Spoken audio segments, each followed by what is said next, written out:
50 জন বাবা যদি এক জায়গায় থাকে, বাবা অদূর থেকে মনে করবেন কোন কৃষ্ণ কথা হচ্ছে, ঠিক না? আর মায়েরা নারী জাতি তো খালি বেশি না, 5 জন খালি যদি এক জায়গায় হতে পারে তো অদূর থেকে মনে করবে কোন জমি কাজে শুরু হচ্ছে। তবে এই জায়গার মায়েরা ভালো।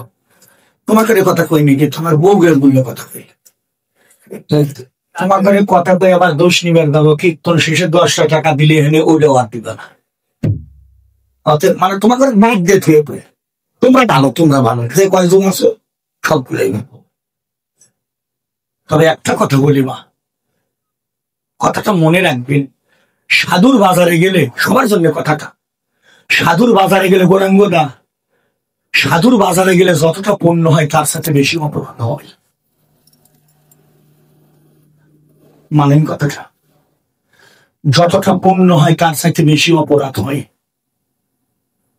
আমার গোসাই আমাকে বলেছিল, বাবা দুলাল, আমি মন্ত্র নিবার পরে বলেছিলাম, বাবা আমাকে কৃপা করুন। গোসাই কয়, বাবা শোন, কৃপা তো পরের হিসেব। গুরুদেব কয়, বাবা কৃপার হিসাব পরে। গুরুদেবের সামনে সাধু গুরু বৈষ্ণবের বাজারে বসা আর ওঠা শিখতে গোসাই কয় তার 12 বছর লাগে। 12 বছর খালি বসা আর ওঠা শিখতে লাগে, এক যুগ। হমা এত সহজ নাই বাবা, সাধুর বাজার। ভগবান নিজে বলেছে, নারদ রে, এরা নারদ, আমার নিকটে যদি কেউ মানুষ মেরে এসেও ক্ষমা চায় না, ভগবান বলল, নারদ আমি তারও ক্ষমা। খুব একটা মূল্যবান কথা। যদি কোনো মানুষ মেরে এসে আমার কাছে ক্ষমা চাই, ভগবান কয়, নারদ, দেবর্ষী নারদ, আমি তারেও ক্ষমা করি। যে যত বড় অপরাধ করুক, প্রত্যেকটা অপরাধের ক্ষমা আমার নিকটে আছে। নারদ ভগবানকে জিজ্ঞেস করলো, ভগবান তাহলে দয়া করে বলো, সব অপরাধের ক্ষমা তো তোমার কাছে আছে, কোন অপরাধের ক্ষমা নেই? ভগবান বলল, নারদ রে, সব অপরাধের ক্ষমা আমার নিকটে আছে, এই জগতে শুধু একটি অপরাধের ক্ষমা আমার নিকটে নাই। নারদ বলল, ভগবান কোন অপরাধের ক্ষমা? ভগবান বলল, নারদ রে, এই জগতে যদি কেউ আমার সাধু বৈষ্ণবের অন্তরে আঘাত করে, এই অপরাধের ক্ষমা। বৈষ্ণব অপরাধের ক্ষমা করেছে।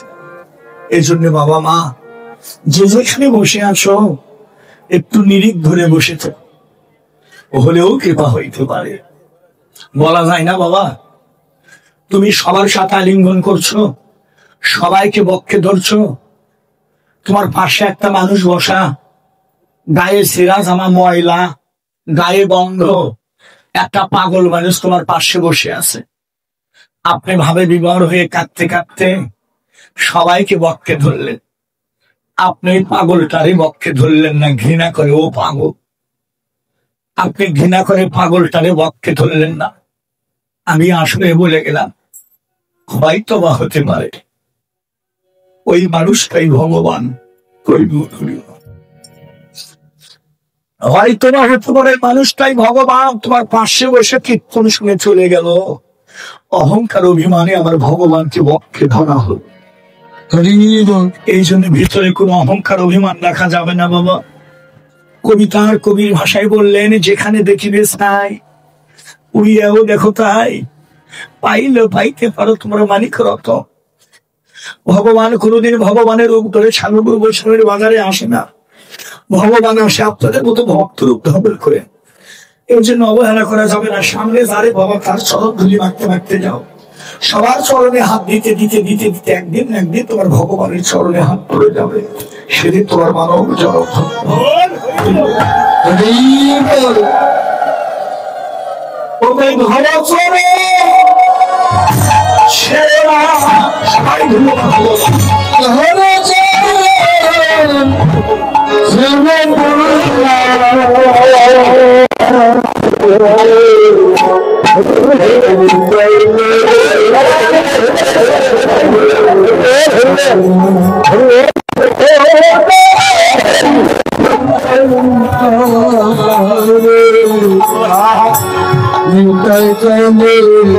মিলে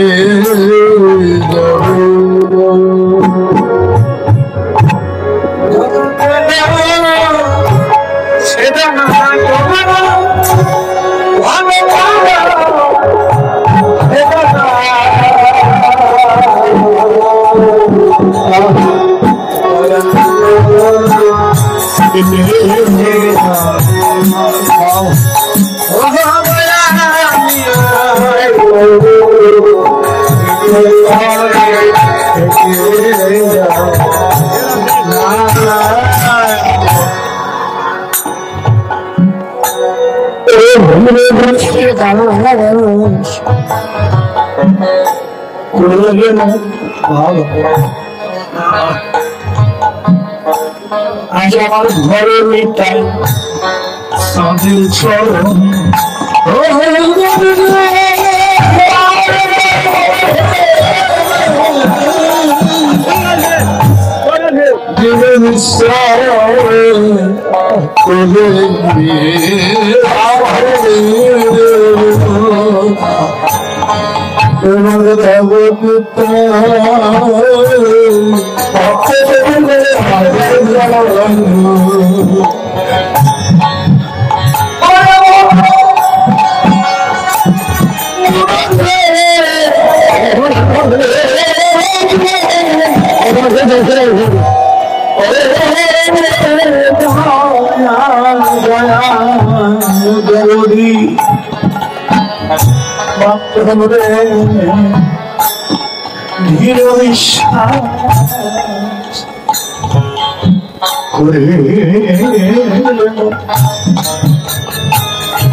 এবার ঘর সাদের ছায়া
অবহেলা করা যাবে না বাবা।